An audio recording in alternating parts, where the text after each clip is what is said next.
AJKT Limitless. Bonjour et bienvenue sur notre chaîne YouTube. Aujourd'hui, nous allons parler de la virtualisation et plus précisément de la configuration des ESX et du vCenter. Nous allons aborder la notion de stockage et de réseau et quelques fonctionnalités. Donc, dans un premier temps, ce que nous allons faire, c'est que nous allons nous rendre sur notre ESX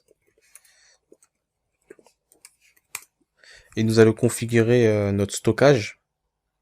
Donc, comme dans la solution 6, on a abordé ce point. Il faudra rajouter un initiateur XQSI.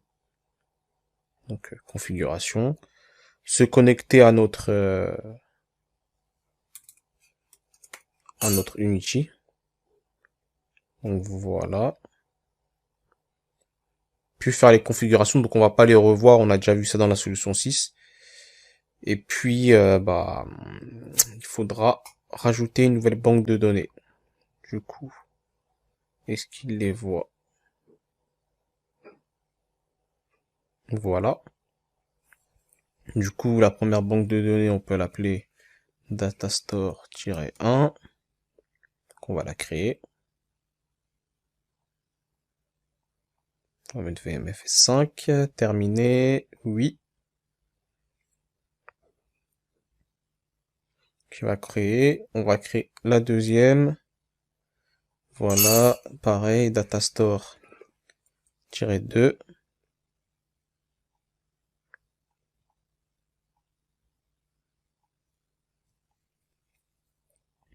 Voilà, donc il les a créés. On voit la première déjà qui s'est créée.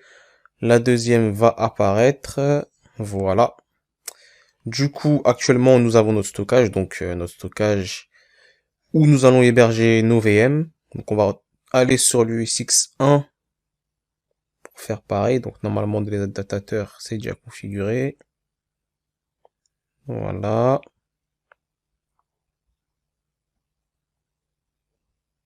Et dans les banques de données, donc ici, normalement, il les verra pas. Ouais.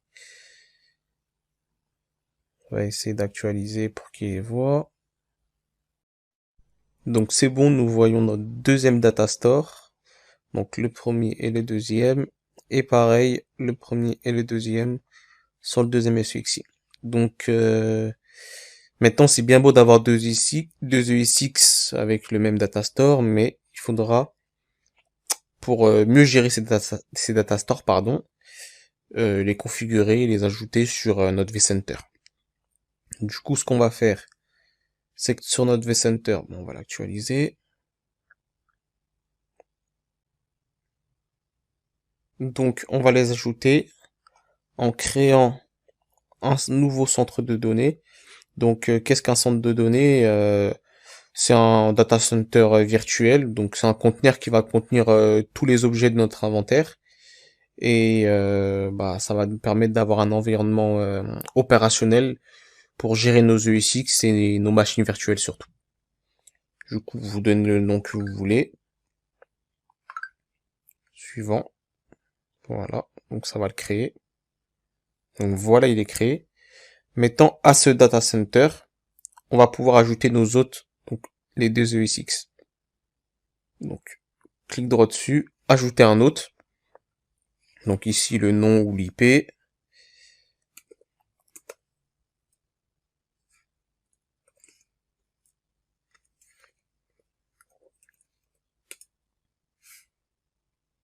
Voilà, identifiant.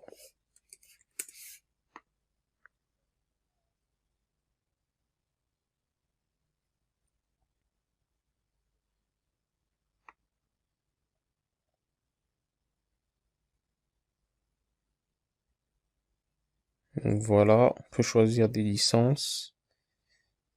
Bon, pour l'instant, le mode de verrouillage, on n'y touche pas. On l'ajoute à ce data center. Donc on peut avoir plusieurs data centers. Donc notre hôte va apparaître. On va ajouter le deuxième. Donc pareil, AJKT ESX2. Voilà. Bon, pour l'instant, ils apparaissent déconnectés, c'est normal. Le temps que la configuration finit par se faire.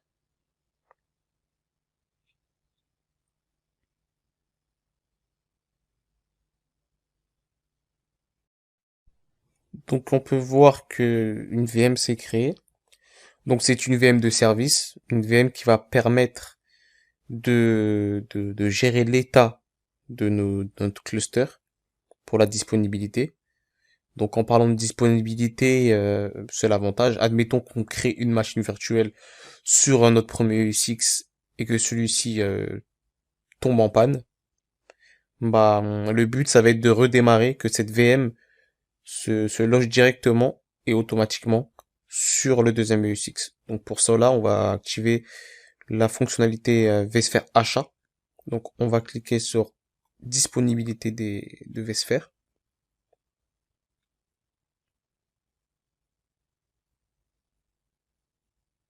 Bien évidemment, pour que cette fonctionnalité fonctionne, il faut avoir des data stores en commun. C'est pour ça que nous avons créé deux data stores et les deux autres ont accès à ces deux data stores. Donc pour l'instant, les prérequis sont valides, donc on va faire modifier. Voilà, on active. Donc là, on a plusieurs questions à répondre. Donc réponse en cas de panne. Donc redémarrer les machines virtuelles, bien évidemment. On va pas les éteindre. On peut aussi isoler l'hôte, vraiment. Donc non, c'est pas le but. On veut que notre production soit encore en cours. Banque de données avec PDL, pardon. Donc nous, on va laisser mettre hors torsion et redémarrer les machines virtuelles. C'est notre but. L'option surveillance de VM. Donc cela, ça va être pour être apporté, pour apporter une protection supplémentaire au niveau de la VM et ainsi que qu'à travers des VMware Tools et que achat détermine si oui ou non notre VM doit cesser de fonctionner. Puis dans l'onglet contrôle d'admission, vSphere achat va utiliser le contrôle d'admission pour s'assurer que les ressources sont suffisantes réservées à la récupération des machines virtuelles en cas de défaillance. Du coup, ici, on va laisser par défaut. Dans l'onglet banque de données de pulsation, ici, ça va être vSphere achat. En gros, il va se servir des data stores en commun afin de déterminer en précision sur quel état se trouve chaque ESX. Et puis voilà. Bon, on va laisser sur cette option-là. Donc voilà, on va cliquer sur OK. Donc là, c'est activé. Donc là, il y a un agent, l'agent vSphere achat qui va s'installer sur les deux ESX. Donc là, on peut voir que notre VM de service s'est mis en route. Du coup, si on va dans banque de données, le data store, on peut cliquer sur un data store, fichier.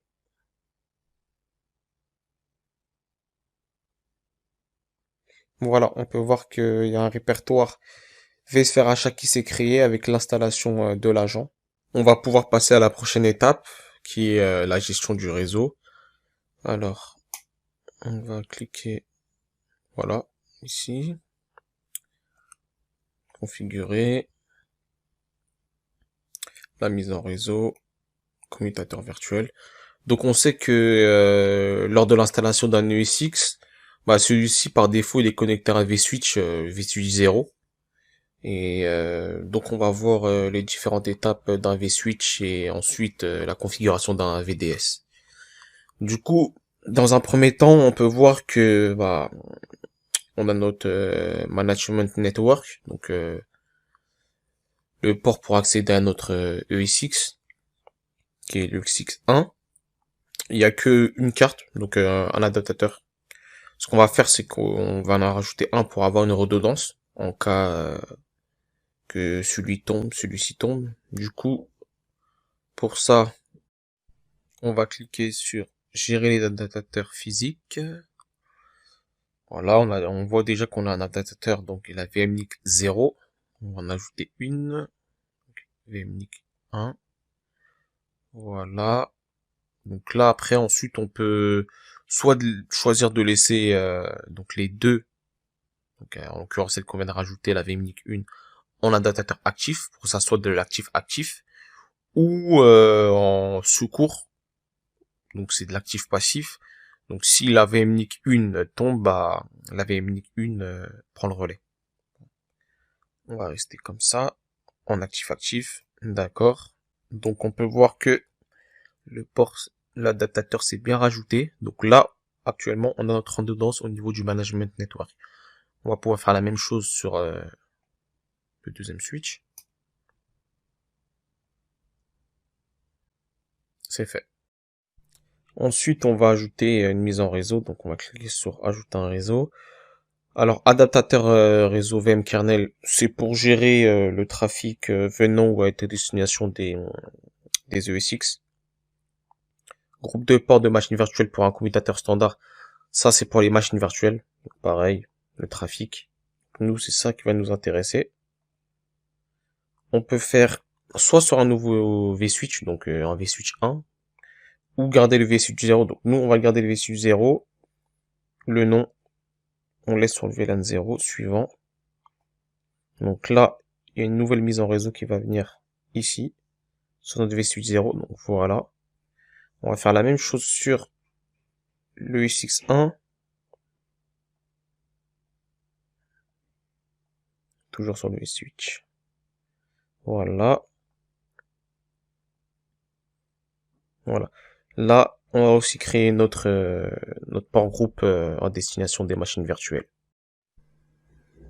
Ensuite, nous allons créer un deuxième vSwitch qui va être pour gérer le trafic entre nos ESX pour utiliser la fonctionnalité vMotion.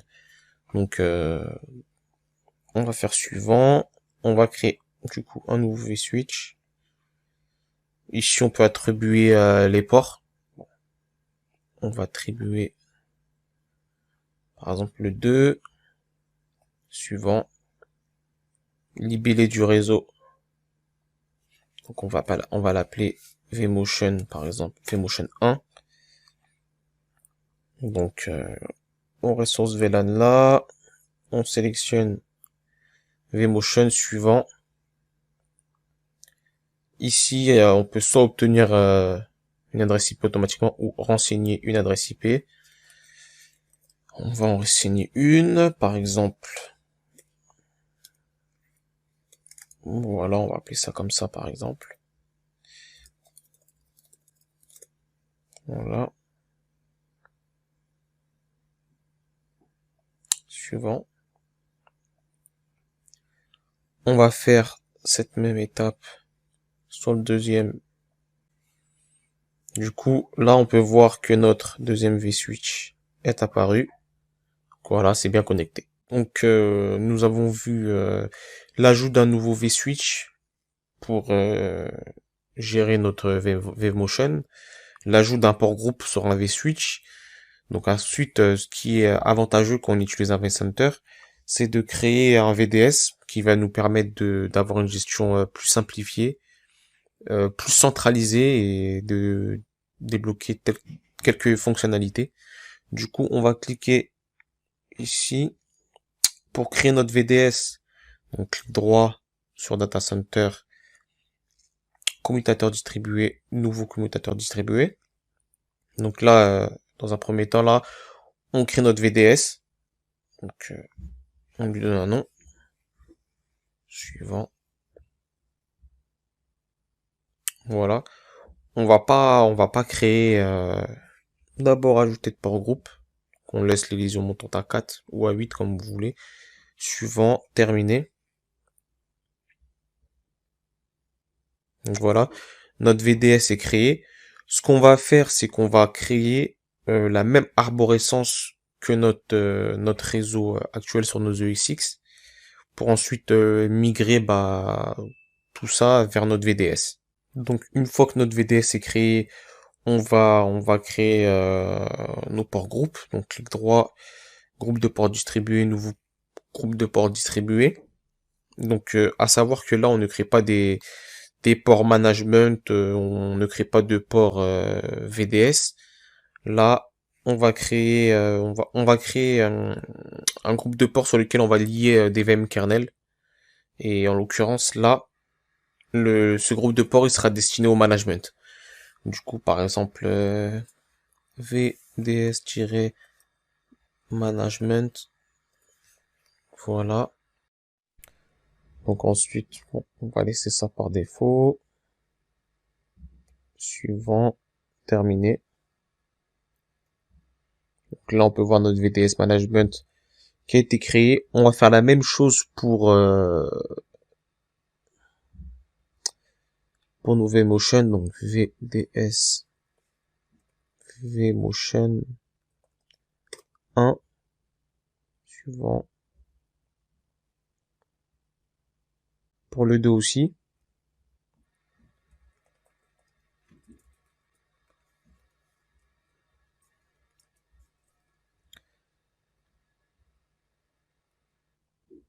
Voilà. Donc sans oublier aussi celui pour nos machines virtuelles. Bon, VDS VM. Voilà. Donc c'est bon. Là, on a reconstitué notre arborescence. Maintenant, on va pouvoir passer à l'étape suivante, qui est d'ajouter nos autres à notre VDS. Du coup, on va cliquer droit, on va faire ajouter, gérer des autres. Donc, ajouter des autres. Dans un premier temps, on va ajouter que un ESX. Donc, le ESX1. Suivant. Donc là, on peut voir nos VMNIC. Donc nos VMNIC, on va les assigner à des uplinks. Donc les uplinks, c'est l'équivalent des VMNIC. Du coup, on va attribuer nos VMNIC à un uplink. Et pour faire cela, donc on va sélectionner notre VMNIC, donc attribuer à une liaison montante. Donc là, on peut voir notre liaison montante, donc uplink. Uplink 1, voilà. On va faire la même chose avec la VMNIC 1, donc liaison montante 2. Donc là, on voit qu'on a assigné. Donc là, en gros, notre VMNIC 0, elle est assignée à la 1. Et donc elle devient une uplink 1. Et la VMNIC 1 devient une uplink 2. Puis suivant. Donc là, c'est la gestion des VM kernel. Donc mon VM kernel, je vais l'assigner à un port groupe. Donc actuellement, on peut voir que le VM kernel 0 est affilié avec le vSwitch 0 et assigné au port groupe du réseau de gestion. Donc celui-ci, on va le migrer et l'assigner à notre port groupe créé précédemment. Donc en l'occurrence, ça sera le port groupe de management. Du coup, il est là. Voilà. Et on va faire de même pour celui-ci. Donc pour le vMotion 1. Donc voilà, là, on a migré et assigné nos VM kernel.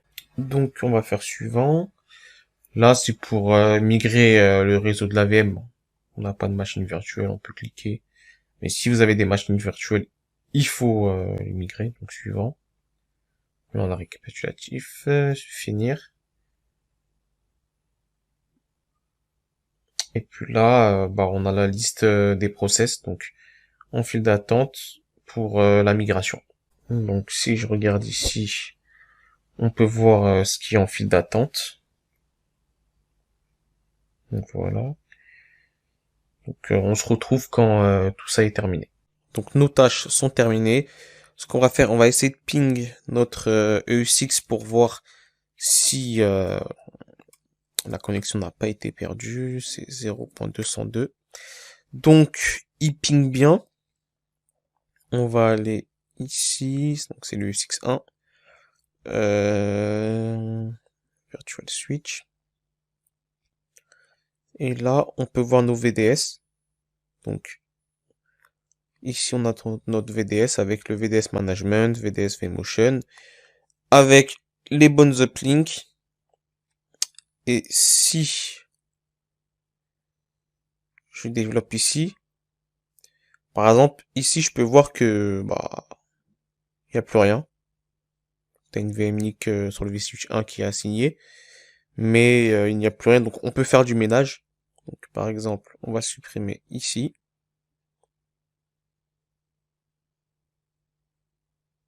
Voilà. Ce que nous allons faire, c'est qu'on va nous retourner dans la gestion de nos VDS. Donc, on va faire clic droit, ajouter, gérer des autres. Là, on va gérer la mise en réseau des autres. Donc, tout à l'heure, on sélectionne l'autre qu'on a géré tout à l'heure. Voilà. Tout à l'heure, on avait signé nos VMNIC 0 et VMNIC 1 à nos uplinks 1 et 2. Du coup, on n'avait pas touché aux autres VMNIC pour pas qu'il y ait un conflit, qu'un mauvais paquet va sur une mauvaise uplink. Donc là, ce qu'on va faire, c'est que la VMNIC 2, on va l'attribuer à la uplink 3. Et la VMNIC 3, on va l'attribuer à la uplink 4. Donc voilà. Suivant. Du coup, ici, on touche à rien. Bon, c'est pareil que tout à l'heure. Voilà. Maintenant, on va modifier aussi les paramètres de nos ports groupes VDS. Du coup, association et basculement. Et nous, ce qu'on veut, du coup, c'est que pour les réseaux management, euh, ça soit les uplinks 1 et 2 qui soient utilisés. Du coup, les 3 et 4 ne seront pas utilisés. Du coup, ce qu'on va faire, on va les mettre en liaison montante non utilisée. Pour management, en fait, on reproduit vraiment la même chose qu'on avait fait avec nos vSwitch. Donc c'est pareil pour le VM. Et pour le VDS, le vMotion 1 et 2. Donc voilà, c'est E2 qu'on va descendre. Voilà.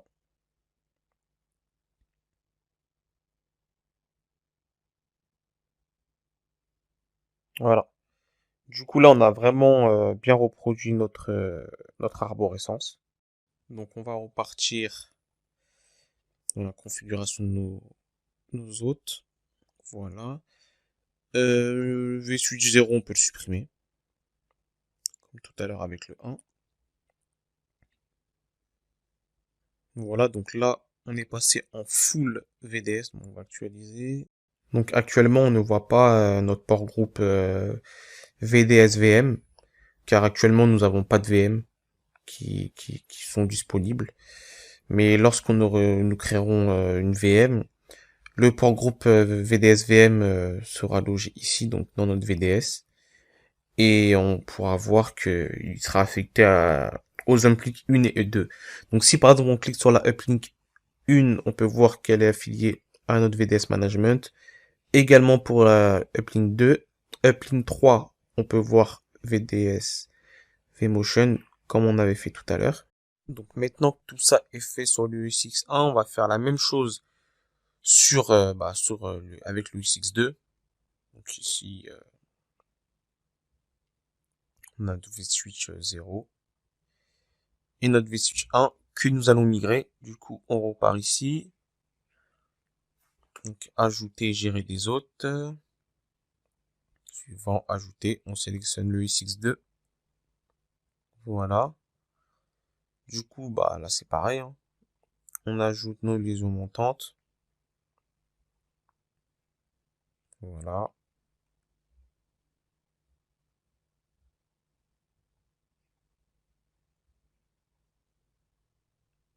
Voilà.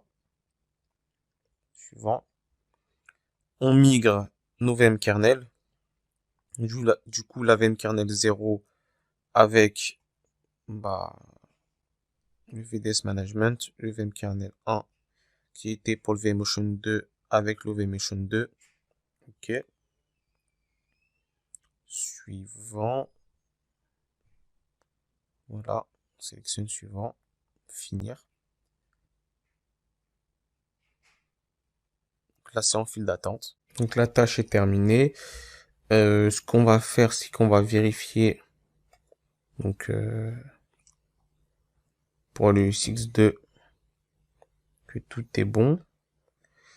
Du coup, le management, ça devrait être, voilà, c'est bon. Donc, nos uplinks 1 et 2 sont bien pour le management, pour le VDS management. 3 et 4 pour le VDS VMotion 2.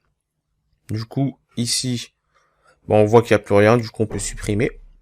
Supprimer. VSwitch Giron, on voit notre ancien port groupe, mais il n'y a plus rien. On peut le supprimer aussi.